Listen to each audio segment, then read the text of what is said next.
Είμαστε 30 εκατομμύρια φορές περισσότερο εξυπνότεροι και περισσότερο μέσα στα πράγματα αν παρακολουθείς αυτή την εκπομπή ολόκληρη. Γιατί για άλλη μια φορά ο θετικός επιβεβαιώθηκε, όσο κι αν λέγανε τυμπανοκρουσίες κάθε λογιών Έλληνες YouTubers, των οποίων τα ονόματα τώρα δεν θέλω να τα πω. Δεν κάνω δωρεάν διαφήμιση σε κανέναν, εννοείται. Δεν κάνω αυτή τη χάρη σε κανέναν. Το μόνο που θα σας πω είναι ότι για άλλη μια φορά επιβεβαιώθηκα. Και δεν επιβεβαιώθηκα σήμερα, επιβεβαιώθηκα πριν 2 και 3 χρόνια. Όταν έγινε η ίδια εισβολή της Ρωσίας στην Ουκρανία. Τότε ήδη είχα ξεκινήσει να επιβεβαιώνομαι για πράγματα τα οποία τα έλεγα εδώ και πάρα πολλά χρόνια, αλλά ο κόσμος δεν είχε σκοπό ούτε να μ' ακούσει, δεν είχε σκοπό να ενστερνιστεί αυτά που λέω εδώ και πάρα πολλά χρόνια και θα πείτε, και τι έγινε? Ο Πούτιν φίλησε το Κοράνι. Ο Πούτιν φίλησε το Κοράνι. Και τι έγινε? Θα πει κανείς, τα φαινόμενα απατούν? Όχι φυσικά. Γιατί εδώ πρόκειται για μία από τις πιο συμβολικές κινήσεις που έχουν γίνει ποτέ. Και όπως γράφουν ήδη πολλοί φίλοι στο live chat, στους οποίους θα ήθελα να πω μια καλησπέρα, να είστε όλοι καλά παιδιά που έχετε ήδη συνδεθεί, οι φίλοι της θετικής ντοπαμίνης, όπως γράφουν ήδη πάρα πολλοί φίλοι, πάει και αυτός ο μύθος της Ορθοδοξίας με τον Πούτιν και το όραμα της Πανορθοδοξίας που ευαγγελίζονται διάφορα άλλα κανάλια ελληνικά. Με ξέρετε, είμαι ο Γιάννης ο Καραγιαννίδης, είμαι 39 χρονών, έχω κάνει 145 βίντεο πάνω στο χριστιανισμό. 145 βίντεο. Όσοι με ξέρουν, ξέρουν τη φάτσα μου, ξέρουν το πρόσωπό μου και ξέρουν τι πιστεύω για όλα αυτά. Ένα πράγμα όμως το έχω ξεκαθαρίσει από την πρώτη μέρα που κάνω YouTube. Και όσοι από εσάς δεν έχετε κάνει εγγραφή, κάντε εγγραφή και κάντε like σε αυτή την εκπομπή σήμερα και θα σας τα πω σε λιγάκι. Με υπομονή. Είπαμε, η εκπομπή θα κρατήσει 20-30 λεπτά. Ένα πράγμα λοιπόν δεν μπορώ. Ορθόδοξοι εναντίον Ορθόδοξων. Αυτό με ξεπερνάει. Ήταν κάτι το οποίο το είχα ξεκαθαρίσει από την αρχή. Δεν γίνεται στο όνομα δήθεν ενός πολέμου κατά του ΝΑΤΟ, που άλλα πράγματα κρύβονται από πίσω, άλλες συμφωνίες και άλλες ομάδες. Η γνωστή μαραγκή της ιστορίας, που ξέρουν οι φίλοι της θετικής ντοπαμίνης, ξέρετε ποιοι είναι οι γνωστοί μαραγκοί της ιστορίας? Αν ξέρετε, μου το γράφετε κάτω στα σχόλια. Επίσης, αν έχετε συνδεθεί αυτή την εκπομπή, μου γράφετε όνομα, περιοχή και τι γνώμη έχετε για αυτό το συμβάν. Για το ότι ο Πούτιν φίλησε το Ιερό Κοράνι του Ισλάμ. Γράψτε μου από πού είστε, το όνομά σας αν θέλετε και τι γνώμη έχετε. Θα τα διαβάσω τα σχόλια όλα. Όλα τα σχόλια σας τα διαβάζω. Όλα. Και απαντάω σε όλους και βάζω καρδιές σε όλους. Λοιπόν, τουλάχιστον σε αυτούς που συμφωνώ. Πάμε τώρα. Πριν μπω στην ανάλυση της σημερινής εκπομπής, έτσι, έχει σημασία ότι ο Πούτιν έκανε αυτό που έκανε? Έχει, εννοείται πως έχει. Εννοείται. Θα σας τα πω όλα σε λιγάκι. Γιατί στρατηγικά δείχνει ότι κάνει μία κίνηση, αν το πούμε έτσι, άνοιγμα προς το Ισλάμ. Τι είναι αυτό? Είναι απόγνωση? Είναι άνοιγμα προς την Ασία? Είναι άνοιγμα προς τα εκεί μεριά? Σας είπα, σπάνια πέφτω έξω. Σε θέματα επικαιρότητας, επειδή έχω διαβάσει γεωπολιτική πάρα πολλά χρόνια. Σπάνια πέφτω έξω. Και δεν υπήρχε περίπτωση, το ξέρει και ο φίλος μου ο Κώστας, ο Ace, να μην πέσω έξω και σε αυτή την περίπτωση. Και σκεφτείτε τώρα, σκεφτείτε, όλοι οι Έλληνες YouTubers, μηδενός εξαιρωμένου, εκτός από εμένα, προσέξτε, όλοι οι Έλληνες YouTubers, όλοι, το τονίζω, όλοι, μηδενός εξαιρουμένου εκτός από εμένα, είχαν από την αρχή άλλη άποψη για όσα συμβαίνουν. Από την αρχή. Όλοι, και δεν γελάω καθόλου τώρα. Μου τι λέγανε, με βρίζανε, με λέγανε εχθρό της Ρωσίας. Εγώ δεν είμαι εχθρός της Ρωσίας. Ούτε εχθρός των Ρώσων είμαι. Όπως δεν είμαι εχθρός και της Ουκρανίας όμως, έτσι. Δεν μου φταίει κάτι άνθρωποι. Γι' αυτό θα επαναλάβω το βασικό μου επιχείρημα εδώ και 3 χρόνια. Δεν είναι δυνατόν Ορθόδοξοι να πολεμάνε Ορθόδοξους. Κάτι άλλο θα συνέβαινε. Έτσι. Και φυσικά τώρα που πήγε στην Τσετσενία, θα τα πω σε λιγάκι, ποιοι είναι εκεί? Οι αιώνιοι εχθροί της Ρωσίας. Αυτοί που κάνανε επανάσταση και κινήματα αυτονομιστών. Έτσι, για να απελευθερωθούν. Πάμε λίγο να δούμε τα γεγονότα και θα κάνουμε ανάλυση σε λιγάκι. Έχουμε να πούμε πάρα πολλά. Κοινοποιήστε τον θετικό, κάντε like και εγγραφή στο κανάλι, γιατί σας είπα, στην Ελλάδα ένας τελικά ξέρει τι συμβαίνει. Οι υπόλοιποι είναι κουτουρνίθια. Και γιατί είναι κουτουρνίθια? Γιατί έχουν παροπίδες. Έχουν παροπίδες, οι οποίες τους εμποδίζουν από το να δουν τα πράγματα όπως πραγματικά είναι. Λοιπόν, πάμε λίγο να δούμε τι λένε οι ειδήσεις για το συμβάν αυτό. Να δω λίγο αν μπορώ καταρχάς να σας δείξω και την ελόγω φωτογραφία. Είναι αυτή η φωτογραφία που κάθεται εδώ μαζί με τον Καντήροφ, ο Πούτιν, τρομερό έτσι. Εδώ ο Καντήροφ, εδώ ο Πούτιν, και για όσους δεν με πιστεύουν, παιδιά, sorry, είμαι από το κινητό. Τώρα σας δείχνω την οθόνη και υπολογιστή για να καταλάβετε ότι αυτός που βλέπετε, να μην λέμε και ψέματα, είναι ο Πούτιν, έτσι. Λοιπόν, και βαστάει το ιερό Κοράνι του Ισλάμ στο χέρι του. Για κάποιους μπορεί να μην είναι η είδηση, για μένα είναι η είδηση των τελευταίων 3 ετών. Γι' αυτό σας επιμένω να κάνετε κοινοποίηση. Είναι η είδηση των τελευταίων 3 ετών. Και όσοι δουν αυτή την εκπομπή θα καταλάβουν και για ποιο λόγο έχει τόσο μεγάλη σημασία αυτή η είδηση. Λοιπόν, ακούστε. Ένα βίντεο κλιπ δείχνει τον Ρώσο πρόεδρο Βλάντιμιρ Πούτιν να φυλάει ένα αντίγραφο του Κορανίου και έχει γίνει viral στα μέσα κοινωνικής δικτύωσης. Ο Πούτιν έκανε αυτή τη χειρονομία όταν επισκέφτηκε. Δώστε βάση επιγόντως και κοινοποιήστε αυτό το σημείο τώρα, στο 7ο λεπτό. Δώστε βάση. Επισκέπτηκε, ακούστε προσεκτικά, το νεόκτιστο τζαμί του προφήτη Ιησού, ό,τι σας λέω, στην πρωτεύουσα της Τσετσενίας, Κρυσλάμ, σας λέει κάτι αυτό, Γκρόσνη, που χτίστηκε το 2019 και είναι το μεγαλύτερο σε μέγεθος σε ολόκληρη την Ευρώπη. Επειδή ξέρω ότι κάποιοι άνθρωποι δυσκολεύονται με κάποιες πολύ δυνατές πληροφορίες, θα το πω για δεύτερη φορά. Κάντε like και κοινοποίηση, επιμένω σε αυτό. Και φυσικά όσοι γουστάρετε τα μούτρα μου, κάντε εγγραφή. Όσοι δεν γουστάρετε τα μούτρα μου, δεν θα τα γουστάρετε ποτέ. Ο Πούτιν έκανε αυτή τη χειρονομία όταν επισκέφτηκε το νεόκτιστο τζαμί του προφήτη Ιησού. Προσέξτε. Μέχρι σήμερα, όσα διαβάζαμε, πουθενά δεν έλεγε κάτι για προφήτη Ιησού, γιατί προφήτης είναι ο Ιησούς μόνο στο Ισλάμ. Συμφωνούμε? Συμφωνούμε. Τέλεια. Τι κάνει λοιπόν τώρα η Ρωσία? Τι ρόλο θέλει να παίξει? Θα τα πω σε λιγάκι μόλις τελειώσω την ανάλυση. Έχουμε να πούμε πάρα πολλά. Τζαμί λοιπόν του προφήτη Ιησού. Σύμφωνα με τους μουσουλμάνους, στην πρωτεύουσα φυσικά της Τσετσενίας, Γκρόσνη, που επαναλαμβάνω χτίστηκε το 19 και είναι το μεγαλύτερο σε μέγεθος σε ολόκληρη την Ευρώπη. Σε ολόκληρη την Ευρώπη είναι το μεγαλύτερο τζαμί αυτό που χτίστηκε στο Γκρόσνη. Τι σας λέει αυτό? Ποιος το χτίσε? Οι Τσετσένοι? Όχι φυσικά. Η χρηματοδότηση ξέρουμε από πού πηγάζει, γιατί έχω να σας πω κι άλλα. Μείνετε μαζί μου. Λοιπόν, συνοδευόταν από τον ηγέτη της Δημοκρατίας της Τσετσενίας, Ραμαζάν Καντήροφ, ο οποίος έπαιξε βασικό ρόλο στην εισβολή της Ρωσίας στην Ουκρανία. Μέχρι εδώ όλα καλά. Στο βίντεο ο Πούτιν παρουσιάζεται με ένα αντίγραφο του Κορανίου, επικαλυμμένο με χρυσό, πριν το φιλήσει και το κρατήσει ψηλά, ενώ ο Καντήροφ στέκεται δίπλα του και χαμογελάει όλος περηφάνεια.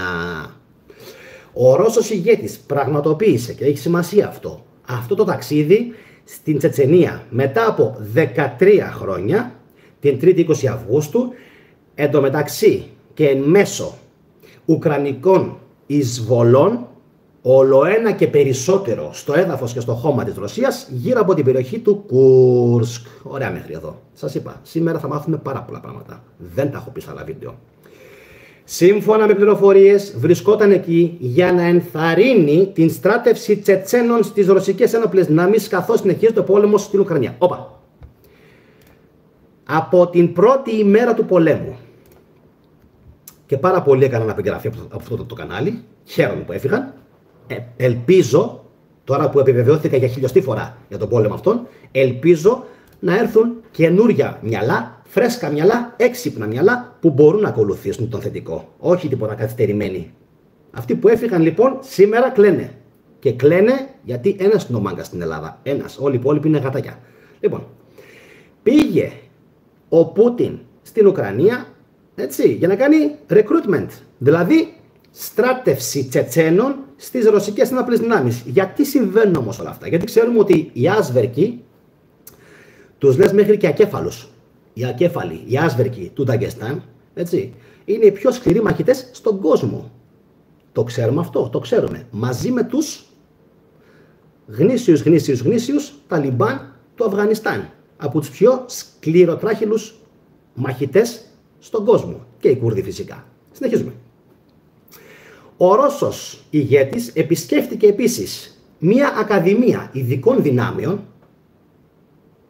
θετική σε μεγάλη κουφάλα και σε μισή όλη Ελλάδα, αλλά σε αγαπάει και η άλλη μισή Ελλάδα, όπου οι στρατιώτες εκπαιδεύονταν πριν από την ανάπτυξη στην Ουκρανία. Επισκέφτηκε λοιπόν μία ακαδημία, ο Πούτιν, 20 Αυγούστου, ειδικών δυνάμεων στην Τσετσενία, εντάξει, όπου οι στρατιώτες εκπαιδεύονταν πριν από την ανάπτυξη τους στην Ουκρανία και επένεσε τους Τσετσένους εθελοντές που πηγαίνουν στο θάνατο, λέγοντας πως όσο η Ρωσία έχει άντρες σαν και αυτούς, θα είναι ανίκητη.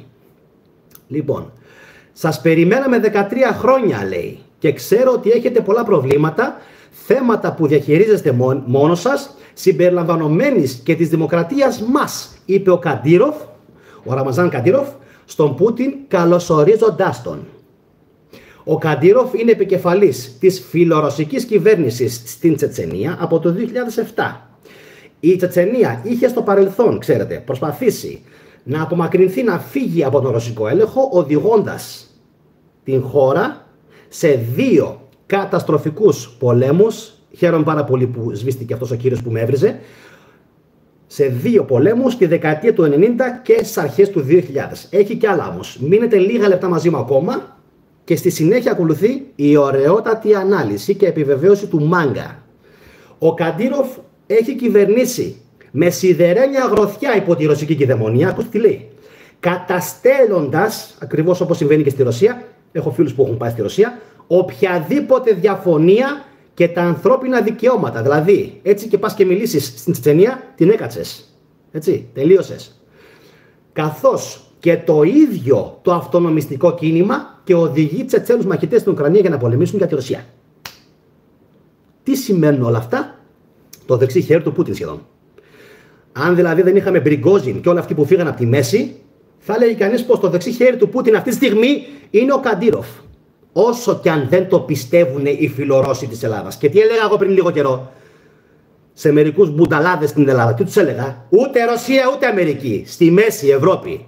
Εδώ. Ευρώπη με την Ελλάδα στο φόντο και μετά όλες οι υπόλοιπες οι χώρες. Επαναλαμβάνω, τι έλεγα πριν λίγο καιρό? Ούτε Ρωσία ούτε Αμερική. Μόνο Ελλάδα και Ευρώπη. Μετά όλοι οι υπόλοιποι. Επιβεβαιώθηκα? Επιβεβαιώθηκα. Πάμε στο κάτω.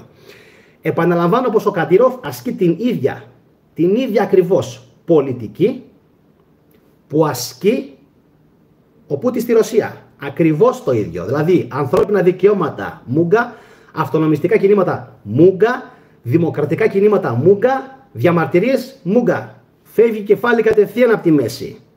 Εντάξει, φεύγει κεφάλι κατευθείαν. Και σκεφτείτε, ο Λευκορώσος, ο φίλος του Πούτιν, ακόμα δεν έχει κάνει τίποτα. Δεν έχει βοηθήσει τη Ρωσία. Είναι κουφάλα.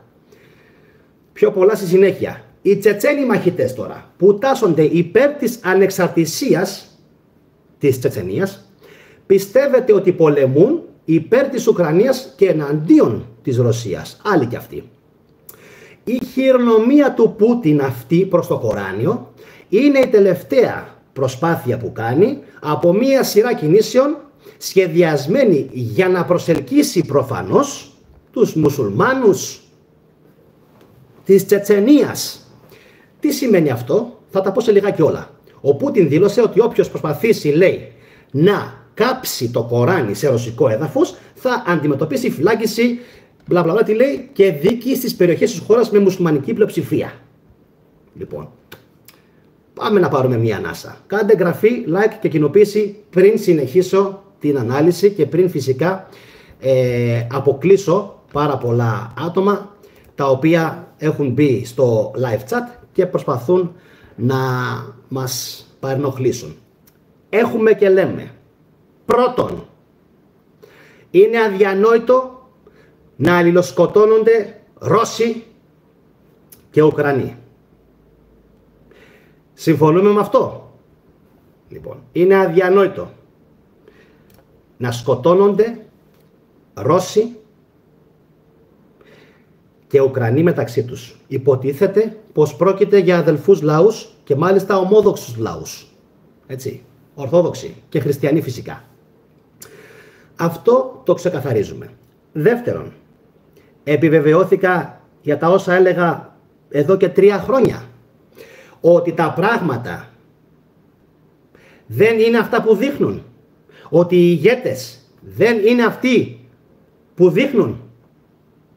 Πόσο καιρό πριν τα έλεγα. Πόσο καιρό πριν τα έλεγα. Και κάποιοι συμφωνούσαν. Τώρα θα συμφωνούσουν όλοι μαζί μου. Τώρα όμως είναι αργά. Τώρα είναι πάρα πολύ αργά. Πάρα πολύ αργά. Αυτοί που φύγανε τότε, ένα κύμα 200-300 ατόμων, που έκραζα τότε ότι δεν είναι δυνατόν να σκοτώνονται, να σφάζονται Ουκρανοί και Ρώσοι μεταξύ τους για ενεργειακά θέματα. Προσέξτε, δεν είμαι χαζός, για ενεργειακά θέματα. Τα έχουμε αναλύσει εδώ πέρα χιλιάδες φορές στο κανάλι. Εντάξει, ξέρουμε από ποια ράτσα είναι ο Ζελένσκι. Πάμε παρακάτω, δεν μας ενδιαφέρει αυτό. Για τα ενεργειακά, τα 3 εκατομμύρια που έχει άνθρακα η Ουκρανία, τα σιτάρια, εντάξει, και φυσικά η πυρηνική ενέργεια και όλα αυτά. Αυτά όλα είναι δευτερεύοντα. Αυτά όλα είναι δευτερεύοντα. Το σημαντικότερο ποιο είναι? Το Κρυσλάμ. Προσέξτε, Κρυσλάμ. Γιατί σας λέω ότι η μοναδική οδός είναι να βλέπετε αυτό το κανάλι? Για ποιο λόγο το λέω? Επειδή έχω επαρσεί? Όχι. Γιατί είμαι αντικειμενικός. Δεν είμαι ούτε με τη Ρωσία, δεν είμαι ούτε με την Αμερική. Πάντοτε είμαι πρώτα με την Ελλάδα, μετά με την Ευρώπη και μετά με όποιον έχει δίκαιο πάνω στο χάρτη. Με όποιον έχει δίκαιο πάνω στο χάρτη. Πρέπει να στηρίξω την Ιεμένη. Θα τη στηρίξω. Πρέπει να στηρίξω το Ισραήλ σε κάποια κίνηση. Θα το στηρίξω. Την Παλαιστίνη.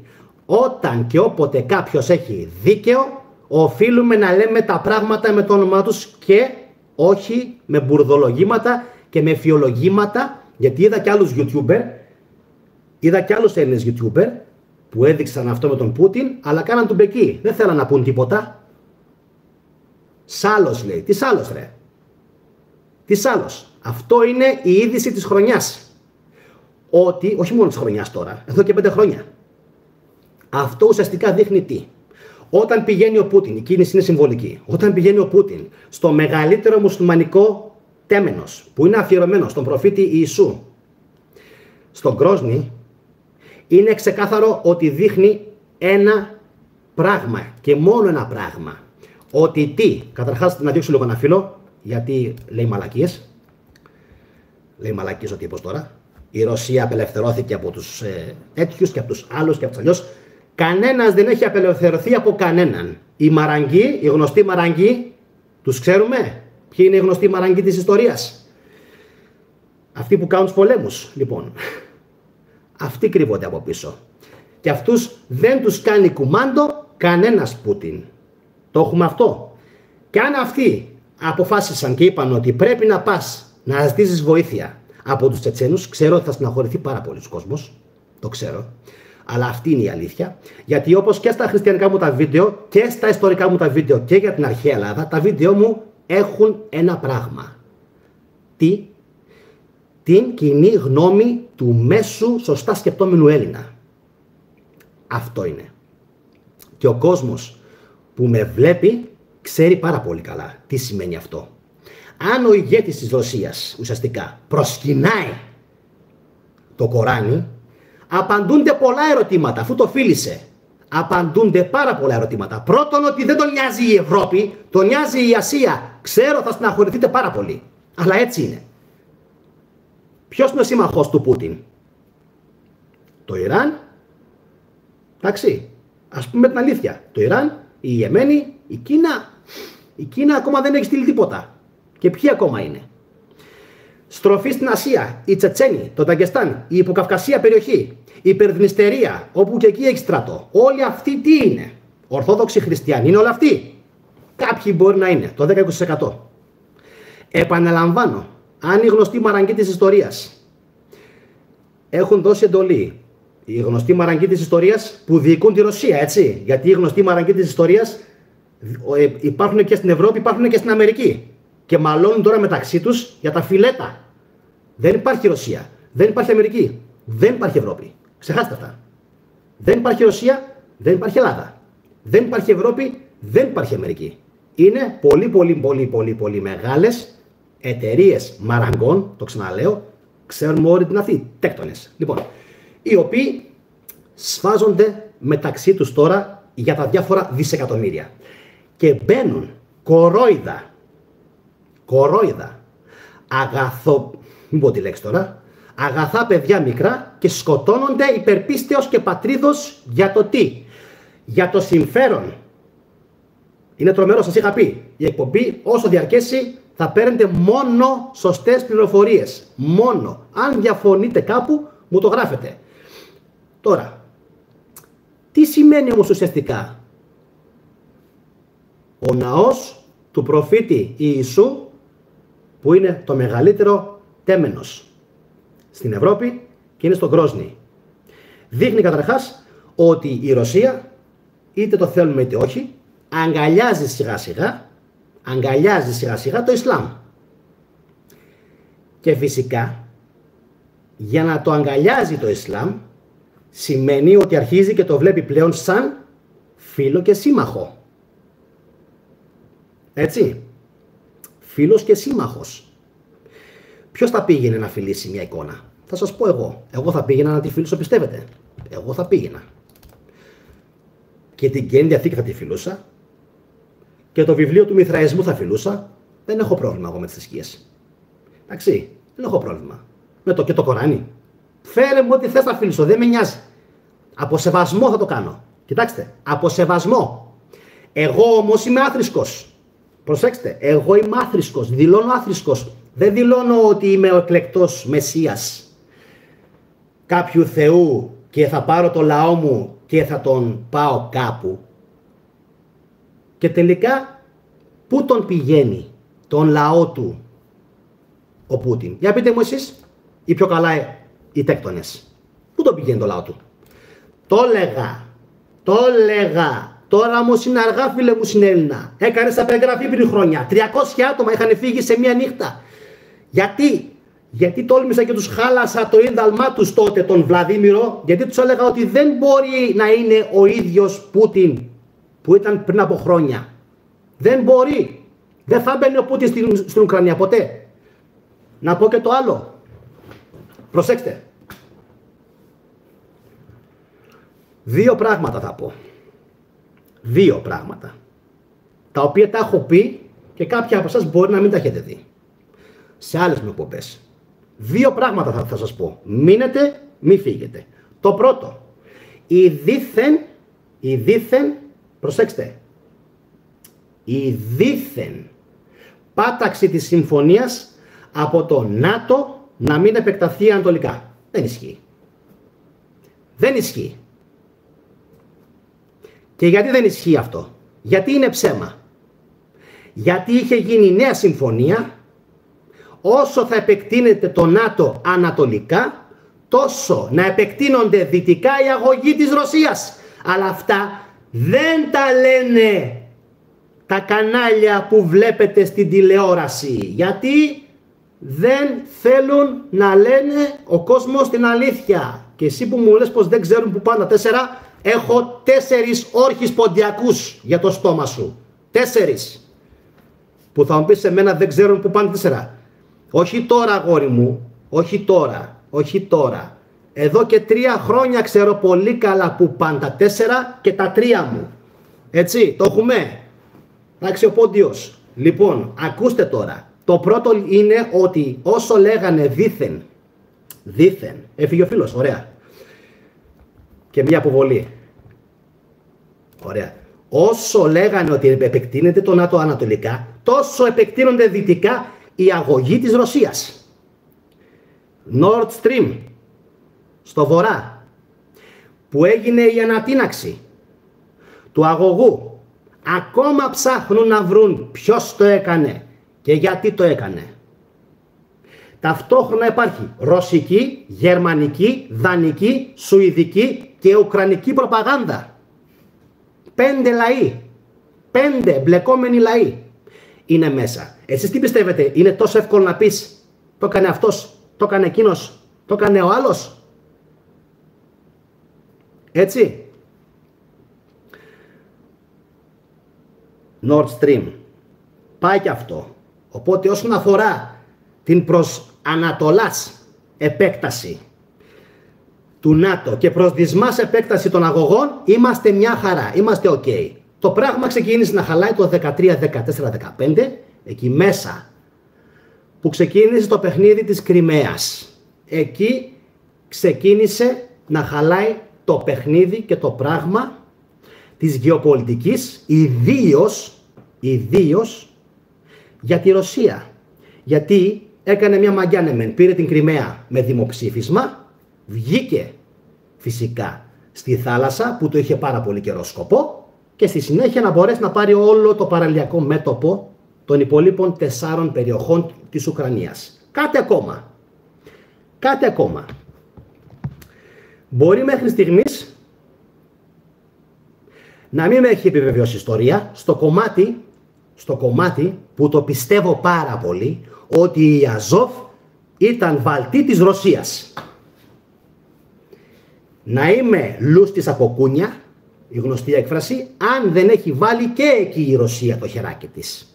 Στους Αζόφ.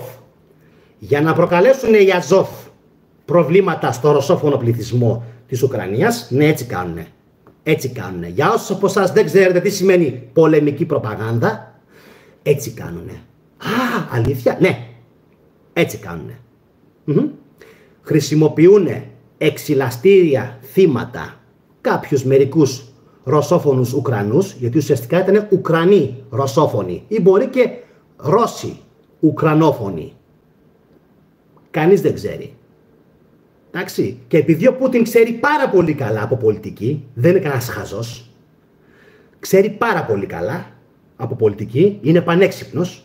Ποιος μου λέει εμένα ότι δεν έβαλε ο Πούτιν να γίνει αυτό το πράγμα? Δεν θέλει πολύ σκεπτικό. Να γίνει προβοκάτσια και στη συνέχεια να πει εγώ θα μπω στην Ουκρανία. Τα λέγα. Εγώ σας το είπα. Τα λέγα. Ποιος με άκουγε? Κανένας. Γιατί υπήρχε αυτή η αγιοποίηση του Πούτιν. Ότι ο Πούτιν είναι άγιος. Ότι ο Πούτιν ενδιαφέρεται για τη Ρωσία. Για την Ορθοδοξία. Τα φάγες τώρα τα σκατά. Λοιπόν, ενδιαφέρεται για την Ορθοδοξία. Για όσοι έχουν πει τώρα. Δείτε λίγο πάλι τη φωτογραφία. Καντήροφ. Εντάξει, Πούτιν στο μεγαλύτερο μουσουλμανικό τέμενος επί ευρωπαϊκού εδάφους. Και μερικοί χαλούνται φυσικά που τα λέω έτσι. Να κάνουμε, αυτή είναι η αλήθεια. Αυτή είναι η αλήθεια. Θα μου φύγουν 5-10 συνδρομητές, 20, 30, 50, δεν πειράζει. Δεν πειράζει καθόλου. Ξέρετε γιατί? Γιατί καθαρίζει και μπουγάδα λίγο. Καθαρίζει και μπουγάδα. Θα μου έρθουν καινούργοι, θα φύγουν τα παλαιά τα μυαλά. Εμένα αυτό με νοιάζει. Εντάξει. Πρώτο και το κυριότερο, αυτό που με αφορά, είναι ότι και σε αυτή την περίπτωση, είτε κάποιος μαζί μου συμφωνείτε όχι, επιβεβαιώθηκα. Τα έλεγα. Απλά ο κόσμος, δεν ξέρω, με θεωρούσε πιτσιρικά. Με θεωρούσε ότι δεν τα ήξερα καλά τα πράγματα και επέλεγε να ακολουθήσει διάφορους άλλους YouTubers. Ωραία. Μία ερώτηση. Οι υπόλοιποι YouTubers που ακολουθείτε τώρα, Για το Κρισλάμ τι γνώμη έχουνε. Που εγώ δηλώνω άθρησκος, έτσι. Εγώ δηλώνω άθρησκος. Εμένα με νοιάζει μόνο η Ελλαδίτσα μου εδώ, η Ευρώπη μου, ούτε η Αμερική με νοιάζει, ούτε η Ρωσία με νοιάζει. Είμαι και θα είμαι πάντα εδώ, στη μέση, μπροστάρι στην έρευνα και στο χριστιανισμό. Δεν υπάρχει άλλο κανάλι στην Ελλάδα που να έχει επιβεβαιωθεί τόσες πολλές φορές στο θέμα επικαιρότητας και χριστιανισμού. Κανένας. Οι εκπομπές μου είναι αμέτρητες. Αμέτρητες. Και πολλές εκπομπές τις έχω σβήσει. Εντάξει. Για να λέμε λίγο τα πράγματα με το όνομά τους. Τι σημαίνει τώρα αυτό, η επίσκεψη? Γεωστρατηγικά, ότι για τον Πούτιν και για τη Ρωσία η Ευρώπη έχει τελειώσει.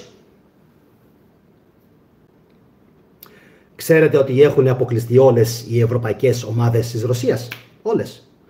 Δεν ξέρω αν πήραν καν μέρος και στην Ολυμπιάδα. Στην Ολυμπιάδα. Αν πήραν μέρος οι Ρώσοι. Οι Δυτικοί τους έχουν πετσοκόψει, τους έχουν αποκόψει από παντού τους Ρώσους. Από παντού. Έτσι. Και μην γελιόμαστε. Και η Ελλάδα ξεπουλημένη είναι. Εννοείται αυτό. Εννοείται. Και χρέος έχουμε και ξεπουλημένοι είμαστε και πουλημένους ηγέτες έχουμε. Αυτό είναι αλήθεια. Από εκεί και πέρα όμως τι υπάρχει? Υπάρχει μια ελευθερία γνώμης στο YouTube. Να πεις τα πράγματα με το όνομά τους. Και από εκεί και πέρα διαλέγεις και ακολουθείς Έλληνες YouTubers. Προσέξτε. Έλληνες. Ρε Έλληνες, όχι Ρωμιούς. Γαμώ το στανιό μου. Έλληνες YouTubers έχει. 10 είμαστε. 20 είμαστε. Πόσοι είμαστε? Οι άλλοι, τους χαρακτήρες, οι άλλοι δεν είναι καλά. Οι άλλοι πιστεύουν ακόμα ότι είναι τι? Ότι ανήκουν ακόμα στην αυτοκρατορία της Ρώμης.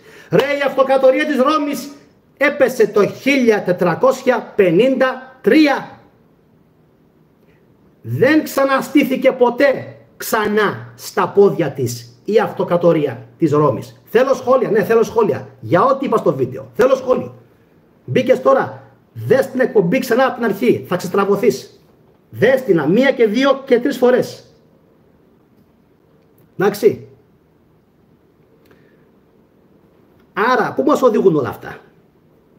Πού μας οδηγούν όλα αυτά? Πού θα μας βγάλουνε, πιστεύετε? Όταν υπάρχουν ακόμα Έλληνες που θέλουν να είναι δούλοι της Ρώμης. Δεν γίνεται αυτό. Δούλοι της Ρώμης. Οι Ρωμιοί ήτανε Ρωμαίοι υπήκοοι επί Βυζαντίου. Όταν είχαν τα ενία, εντάξει, όταν είχαν τα ενία, ακόμα οι Ιταλοί. Οι Ιταλοί. Οι Ιταλοί, ναι. Οι ίδιοι Ιταλοί που το 40 μπήκαν στην Ελλάδα και έφαγαν λούτσα από τους Έλληνες ξανά, αυτοί οι Ιταλοί. Θετική αγαπάω στους Ιταλούς, τους αγαπάω. Αλλά μπήκαν και το 40 πάλι στην Ελλάδα. Σωστό? Αν συμφωνείς με όσα είπα, κάνε εγγραφή. Like και κοινοποίησε. Αλλιώς δεν είμαστε φίλοι. Οι Ιταλοί λοιπόν, τους αγαπάω, ναι, τους αγαπάω. Τους λατρεύω τους Ιταλούς. Μπήκαν όμως το 40 στη χώρα μας. Μπήκαν. Θα ξαναμπαίνανε, πιστεύετε? Γράψτε μου στα σχόλια. Θα ξαναμπαίνανε. Εννοείται. Αν μας έβρισκαν μπόσικους, εννοείται. Θα ξαναμπαίνανε στη χώρα μας. Γιατί τα πάντα γίνονται για την καλοπέραση, για το χρήμα, για την ενέργεια, για την αυτάρκεια. Και η αυτάρκεια είναι πρωτόγονο ένστικτο του ανθρώπου. Τι μου γράφουν στα σχόλια όλοι? Όλοι μου γράφουν στα σχόλια εδώ και πάρα πολλές φορές. Δεν θυσιάζουμε γεωργία και κτηνοτροφία, θυσιάζουμε τουρισμό. Γιατί? Τι είναι η γεωργία και κτηνοτροφία? Τι είναι? Αυτάρκεια. Εντάξει. Λοιπόν, θα επαναλάβω κάτι και πραγματικά έχω κουραστεί να το λέω. Δεν είναι δυνατόν να υπάρχουν άνθρωποι στην Ελλάδα το 2024. Γαμώ τον πελά μου. Έχουμε περάσει τόσους πολέμους και ακόμα να θεωρούνται ότι είναι Ρωμιοί. Αυτό που είναι επίσης καταπληκτικό είναι ότι Οι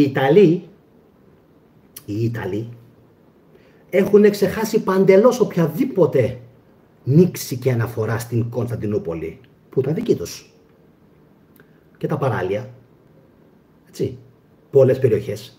Μην πούμε για τα νησιά, μην πιάσουμε Ρόδο, μην πιάσουμε τα νησιά της Κυκλάδες ή το Ιόνιο, ούτε καν. Αλλά έχουμε ακόμα πολλή δουλειά μπροστά μας. Αυτό το έχω πει πάρα πολλές φορές. Δεν μπορείτε να φανταστείτε πόσο αμόρφωτος λαός είμαστε ακόμα. Sorry που το λέω. Είμαστε και το διαπιστώνω κάθε φορά ότι δεν έχουμε γνώση της ιστορίας μας όταν πηγαίνω έξω, στο εξωτερικό, και ξέρουν σχεδόν τα πάντα για την ελληνική ιστορία ξένοι.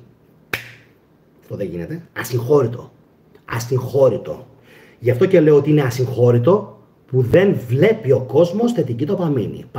Πάρτο και κάνει έτσι. Δηλαδή πραγματικά, καμιά φορά λες, δεν υπάρχει σωτηρία. Υπάρχει όμως. Δεν έχουμε ξυπνήσει 5-10 άτομα στο κανάλι αυτό. Έχουμε αφυπνήσει και ξυπνήσει χιλιάδες κόσμο. Κόσμο ο οποίος αντιλαμβάνεται πλέον ότι κάτι δεν πάει καλά. Και με τη Ρωσία και με τον Πούτιν. Και με άλλους λαούς. Αλλά στο σημείο αυτό δεν θα πω κάτι παραπάνω. Νομίζω ότι αυτή η ανάλυση ήταν ίσως η καλύτερη που έχει γίνει ποτέ. Και προκειμένου να μπορέσει να την δει κι άλλος κόσμος ακόμα πιο εύκολα, κάντε εγγραφή, κάντε like, κάντε κοινοποίηση, να την δούνε κι άλλοι. Και από εκεί και πέρα, εγώ πιστεύω ότι πλέον ο κόσμος πίστηκε ότι τόσο καιρό ένας στην Ελλάδα, ένας, όχι 10, γιατί ξέρω άλλους 10 αναλυτές, 10, ξέρω άλλους 20, ξέρω άλλους 30 που βγαίνουν και μιλάνε. Και τους έχετε δει ποτέ να φωνάζουν? Τους έχετε δει ποτέ να θυμώνουν? Τους έχετε δει ποτέ να νευριάζουν? Τους έχετε δει ποτέ να σκάνε όπως σκάω εγώ τώρα? Όχι. Ξέρετε γιατί? Γιατί δεν τους νοιάζει. Είναι με παροπίδες, είναι Ταλιμπάν, τι σκατά είναι, και βγαίνουν, πάνε και στα κανάλια. Έτσι, βγαίνουν και στα κανάλια, γραβατούλες, και τα αρκίδια μου κουνιούνται. Γραβάτες, και εγώ πιστεύω ότι ο Ερντογάν θα κάνει τον δεξί όρχη του θετικού. Μπράβο, 100.000 προβολές. Ο Μαλακίδης, ο Μαλακόπουλος. Μην πω κι άλλες προσβολές τώρα, θα είναι κρίμα. Θα είναι κρίμα για το επίπεδο της εκπομπής που έβγαλα σήμερα. Αλλά βγαίνει ο Μαλακίδης με τη γραβατούλα του, το παίζει μάγκας και λέει εγώ πιστεύω ότι θα γίνει αυτό, και πάντα δεν γίνεται αυτό που λέει. Πώς γίνεται? 99% έχω βγει εγώ και έχω πει όχι μαλάκα, δεν θα γίνει αυτό. Θα γίνει αυτό που λέω εγώ, και τους τη φοράω πάντα. Αμήν.